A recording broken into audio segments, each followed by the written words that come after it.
I'm Alfonso Winker. And I'm Trina Olson. And together, we're the co-founders of Team Dynamics. And this is Behave.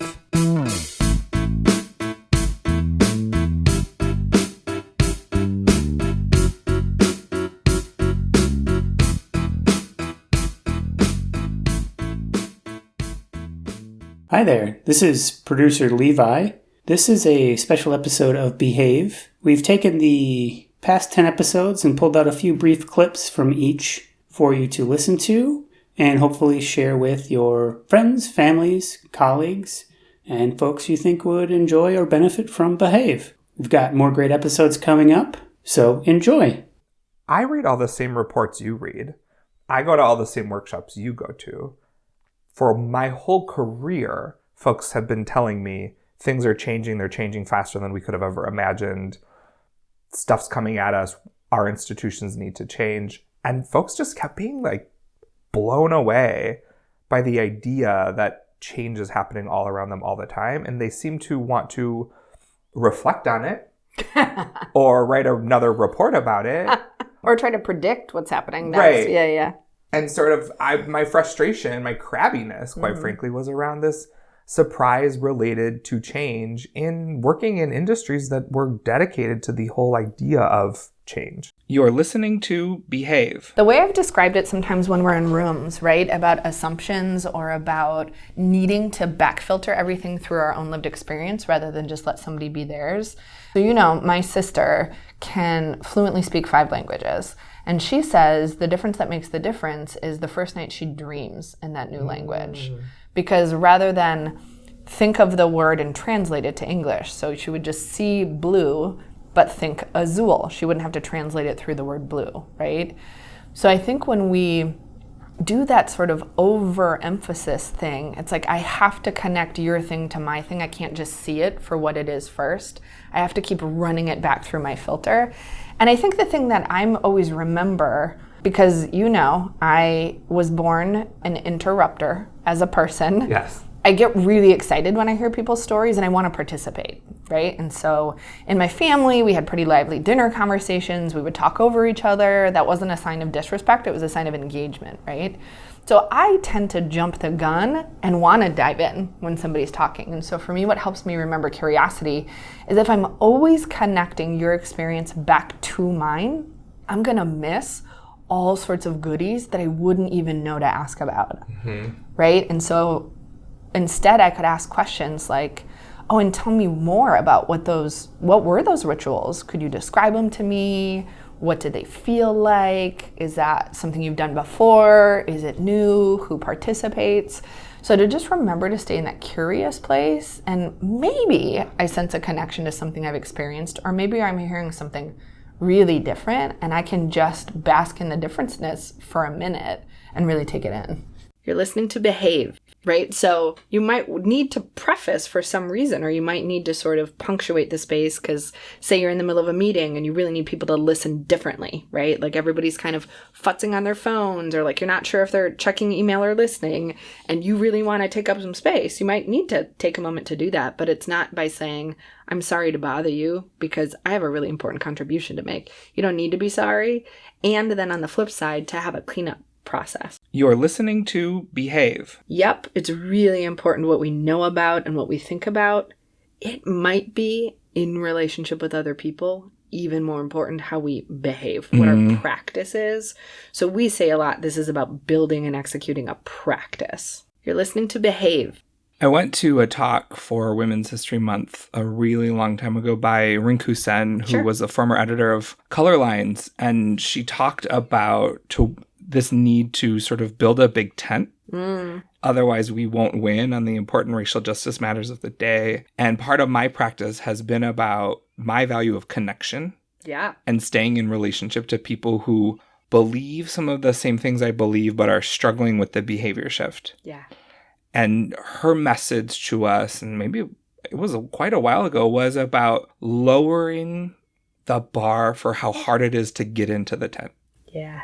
And so as folks are coming to greater political awareness and having a stronger analysis, it doesn't mean increased bridge burning or increased absolutes or increased ins and outs, Because if we want to win at a scale and shift behavior in the workplace at a scale where we can't predict who's doing well and who's not doing well, Right. we need a big, big tent of people. Yeah. And so I'm in this practice of thinking about what does it look like to stay in connection with people as they wrestle, rather than having a hard line of you didn't say it right the first time, or you didn't do it right the first time. And so you're out forever. Yeah. You're listening to Behave. So when we say conflict, we don't just mean a regular old disagreement. Yeah. And we don't mean fighting. No. Right? You can be in an argument with a person you care about, with a loved one, with somebody you live with a family member, with a coworker, and it not be conflict. Sure. So we mean conflict when two things are present. One is emotional upset. I care enough about this thing or this relationship that I am feeling some feelings about what's going on. Right, like I'm invested. Because if Right. I'm not invested, let's just do it your way. Your idea sounds fine. I half care. Go ahead. Exactly. Yep. And then the other piece is we perceive our goals as incompatible. Oh, I hate that. So I'm saying, let's go left, and you're saying, let's go right. We think that it would be impossible for the team to go both left and right. And we're pretty emotionally upset about it. That's a conflict. Yeah. So now we've come to, we have to choose a path. And I feel like if we choose your path, then I can't ever go down my path. Yeah, if you get your way, I can't get my way. Right. But you know what was so fascinating when we decided to work together full time? After we had a joint bank account, you and me, Mm-hmm. after we had quit our jobs that had things like health insurance Yes. and paychecks, remember that? Yes. We learned that we have opposite conflict styles. We have wildly different conflict styles, and this is where that menu comes into play. Jeez. And we're going to talk about the menu in just a little bit. You're listening to Behave. This is a great question. So this happened accidentally in 2008. It was my job to be a deputy to a director. It was my friend Moof. We're still really good friends to this day. And I wrote on a piece of construction paper, I folded it, stapled in the middle, and wrote what I called my Moof manual. And I just had one question on each piece of paper because as a deputy, which is a job I love taking care of one person to make sure they can be the best they can be.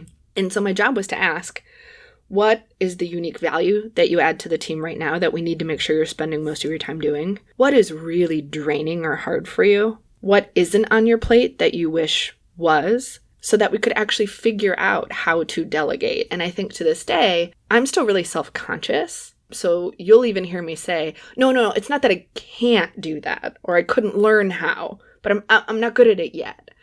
And the truth is, the way that I can add value to a team is pretty particular. And so it is about asking some really specific questions about where am I feeling drained?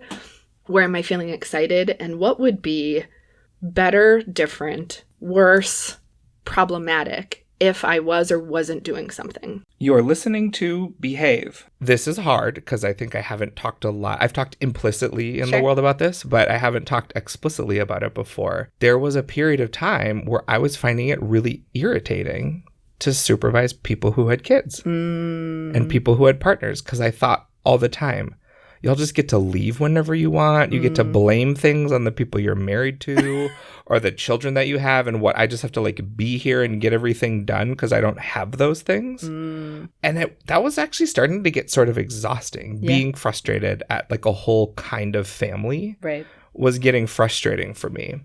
And I started to think about my values, my work in the LGBT rights movement. And when I think about things I believe in self-determination. I believe consenting adults should be able to form a family in whatever way makes sense for them to thrive. Yeah.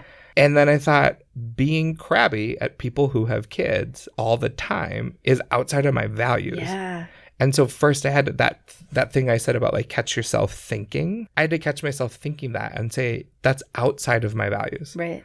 Behaving in accordance with this line of thinking is outside of my values. It came from somewhere. I think it probably came from capitalism. I think it came from a society that sort of rewards single men for working really hard. Mm-hmm. A workaholism culture for sure in the U.S. Yeah. So I had to stop that and be that is outside of my values, self-determination and the creation of families that work for you. go on and create your family. Because when I create mine, I want to sort of also work places that agree you should leave this place and go be with these people who need you. Yeah. You're listening to Behave. Someone came up to me and said, will you be on our board? Our board isn't that diverse.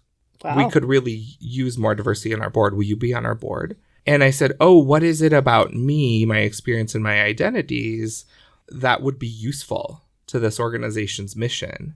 And the person asking me said, oh, well, like I said, just there's not a lot of diversity on the board. So like, you would be great. Right. How did that feel? It felt terrible because what was clear is, one, this person didn't have a specific goal. We talk about goals all the time. What is your specific goal here? And it felt like, I'm not sure what kinds of diversity you're talking about, but I can assume, because I'm pretty out about being queer and I talk a lot about my experience as a young person of color, that there was some box to be checked. Sure. And this person had sat in a recruitment meeting and folks said, go out and get your best gays or get your best brown people, right? You're listening to Behave. And we talk about what it's like for you to be a person of color who's a tall, broad-shouldered man with a beard, and what TSA thinks about that. And so I think that moment when Dan was like, this isn't about me protecting you, this isn't about power over, it's just saying, I hear you, that your fear feels real to you and you want this thing, I think I could help. Okay, so what's so powerful, if I may, about that story is it conveniently, and we didn't, you've told me that story actually before, and I know Dan, and I think that's an incredible working relationship to have, is it maps to a fairly short and simple process that individuals and teams, I think, can use to really consider and pay closer attention to power.